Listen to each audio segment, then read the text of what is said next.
sorry to keep you waiting. Oh, no, you're fine. You are absolutely fine. It worked out because the press conference is still. Good. So we're going to start. Okay, we're going to go ahead and get started. And I will say good afternoon, everyone. I would like to begin today by sharing my thoughts on the applicant's withdrawal of the 145 project in Harlem. There's been much speculation and rumor about this project that is not based in hard facts, and I'd like to set the record straight. First, it's important to understand the gravity of the situation that New Yorkers are facing at this moment. There is a housing crisis that has only been exacerbated by the pandemic. New York City needs more affordable housing, and that's why the council has prioritized the inclusion of $4 billion in the capital budget for this purpose and supported related HPD needs. It is not lost on me or anyone in this council that adding and preserving affordable housing must be a priority, especially with a focus towards deep affordability rather than simple overall numerical goals. I also believe that successful projects require serious community engagement. That is why, and that is what was lacking from this applicant. Applicants must adequately and earnestly engage the local community to address its land use and environmental concerns. That did not happen here. One example is the issue of transportation infrastructure. The community expressed grave concerns about an already overcapacity subway station to absorb the burden of the proposed development's impact. That is an issue that went completely unaddressed. There were various issues and a general lack of meaningful engagement, and thus the project was met with fierce local community opposition, from the community board to everyday residents to local elected officials at every level. This application was not about a singular elected official or a singular person.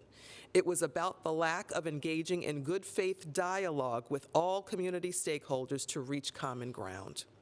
Additionally, the applicant failed to formally confirm the necessary city funding that supported their proposal. The conversation about 145, especially as the project neared this week's votes, revolved around the 50% affordable housing figure, but let's be clear about this figure. It was aspirational because the council never received any formal indication from the city that subsidy funding for this project was secured to bring this project to 50% affordable units. As a council, we must deliberate on land use decisions based on confirmed facts and proposals that are supported by evidence. For this particular proposal, the idea of 50% of units being affordable was only discussed conceptually. It was never backed by confirming funding from the city that would have supported this level. Legally, the applicant would have been required by law to build around 25 to 30% affordable housing through the MIH requirement. Back in May, the applicant submitted a revised proposal that brought the affordable housing unit figure to 40% with city subsidy. But even this figure was never formally confirmed by the city. Therefore, it is inaccurate for anyone to claim that the council failed to support a project with 50% affordable housing, quote unquote. 50% affordable housing units when the applicant failed to formalize any city funding that would support such a proposal. We as a council are expected to be responsible in considering verified information, and so our expectation is that applicants in the land use process will responsibly engage as well. The council is looking to earnestly lead the charge in affordable housing development that benefits our communities and cities. Applicants should engage in good faith with communities, HPD, and the council, and hopefully be successful in the process. I want to be clear that many applicants currently engage in this way, which is why the council has created approximately 1,122 affordable units out of 1,839 units through land use approvals thus far. We know that far greater levels of housing need to be created with deeper affordability.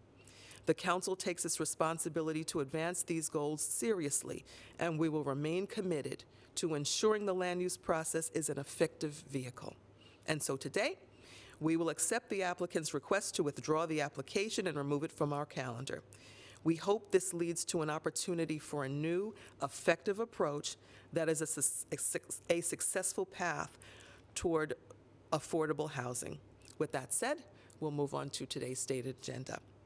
We will be voting on the following land use items. 1390 80 Avenue will facilitate the alteration in land use existing building as a preschool daycare in Councilmember Riley's district.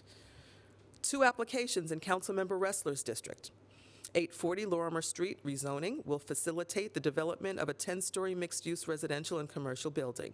It will include 74 housing units, 19 affordable units, and 28 off-street parking spaces. 103 Lee Avenue rezoning will facilitate the development of an 8-story mixed-use residential and commercial building. It will include 52 housing units, 16 affordable units, and 15 below-grade parking spaces. The council will modify to remove the 100 Lee Avenue site in order to avoid the direct displacement of the existing neighborhood retail and service businesses currently on that site.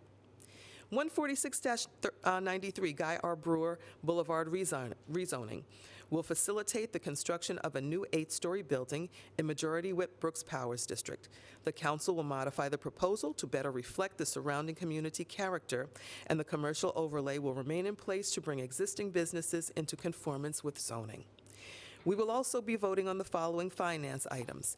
Introduction 103, sponsored by Councilmember Brannan, which would authorize an increase in the amount to be expended annually in the Sutphin Boulevard Business Improvement District, an extension of the boundaries of such district, and change in the method of assessment upon which the district charge in such district is based, and an increase in the maximum total amount to be expended for improvements in such district. This bill would also provide for the dissolution of the 165th Street Mall Special Assessment District and the dissolution of the Jamaica Center Mall Special Assessment District, which would merge into the Sutphin Boulevard bid. We will also be voting on a resolution that will establish the discount percentage for the early payment of real estate taxes at 0.5% per annum for fiscal year 2023. Next, we will vote on Introduction 208A, sponsored by Councilmember Natasha Williams. This bill seeks to improve the inspection processes for self-closing doors and to increase the instances where self-closing doors and non-compliance with other fire safety laws might be identified by requiring HPD and FDNY to share data regarding fire safety violations, and for each agency to use this data to better inform their building inspection protocols. This bill requires HPD to take a more proactive role in inspecting for self-closing door compliance.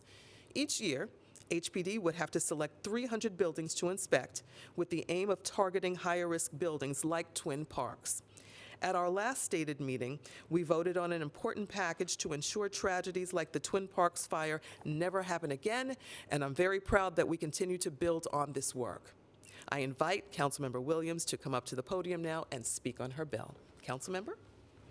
Thank you, Madam Speaker, and thank you for your leadership. The council has, of course, as you know, taken up lots of different bills on fire safety, and we are committed to ensuring that tragedy never happens again.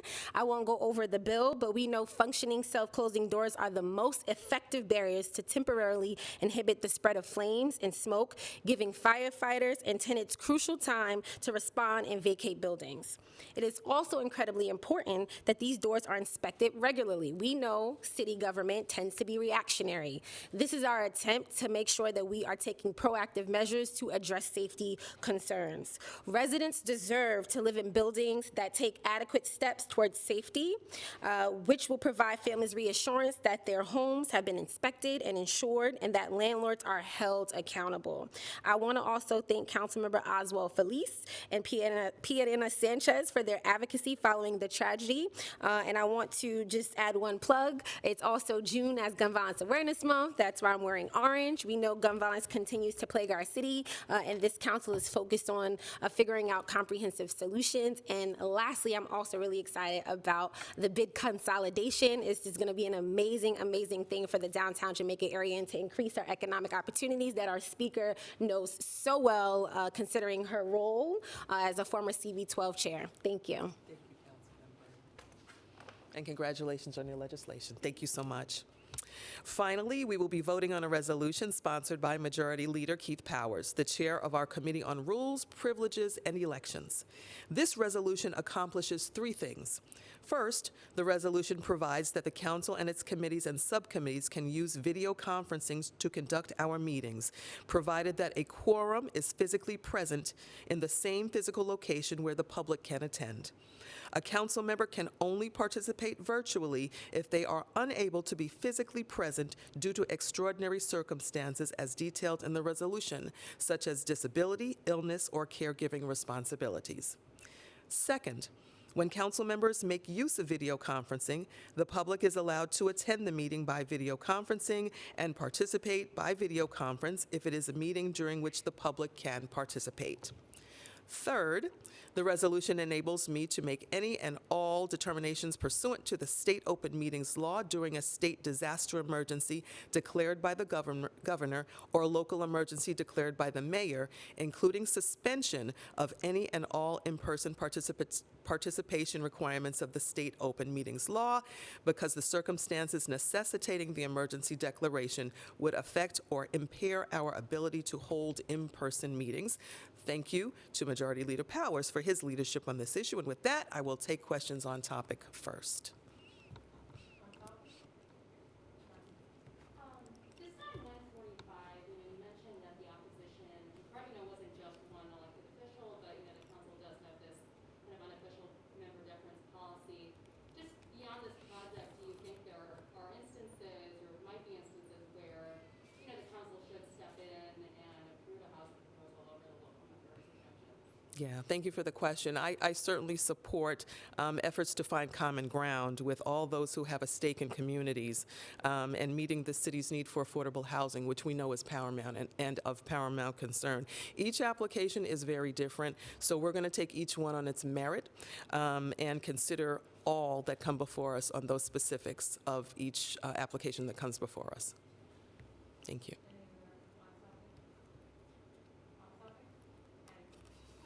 Hi. Mayor Adams yesterday reinforced his in-person work policy to the employees. I'm wondering if what the council's official policy on remote work is, and if you agree with the mayor that city employees need to be working in the office 5 days a week to set an example for the private sector. Well, the City Council continues to follow, as you know, CDC guidelines. We're continuing to watch our levels. We know that COVID is still here. It's still with us. It has not gone anywhere. And so we are very, very carefully aligned with keeping the public safe and keeping our members safe and all of our staff safe. We will continue to abide by the open state laws. And as we laid out in this resolution today, we will be in compliance with those laws that do bring our members into our meetings along with the public, as long as we've got a quorum. And we think that our resolution today will certainly impact the way that we move going forward in compliance. This might be cleared up when I read the resolution, so I'm sorry if I'm Sure. asking an obvious question here, but so council staff, are they able to work remotely sort of at their decision? Council staff has been phased in over the past few months, and they are the days continue to be phased in and increased. So we are looking closely at council staff also phasing back into normal work hours in the office. Thank you. Thank you. Thank you all very much.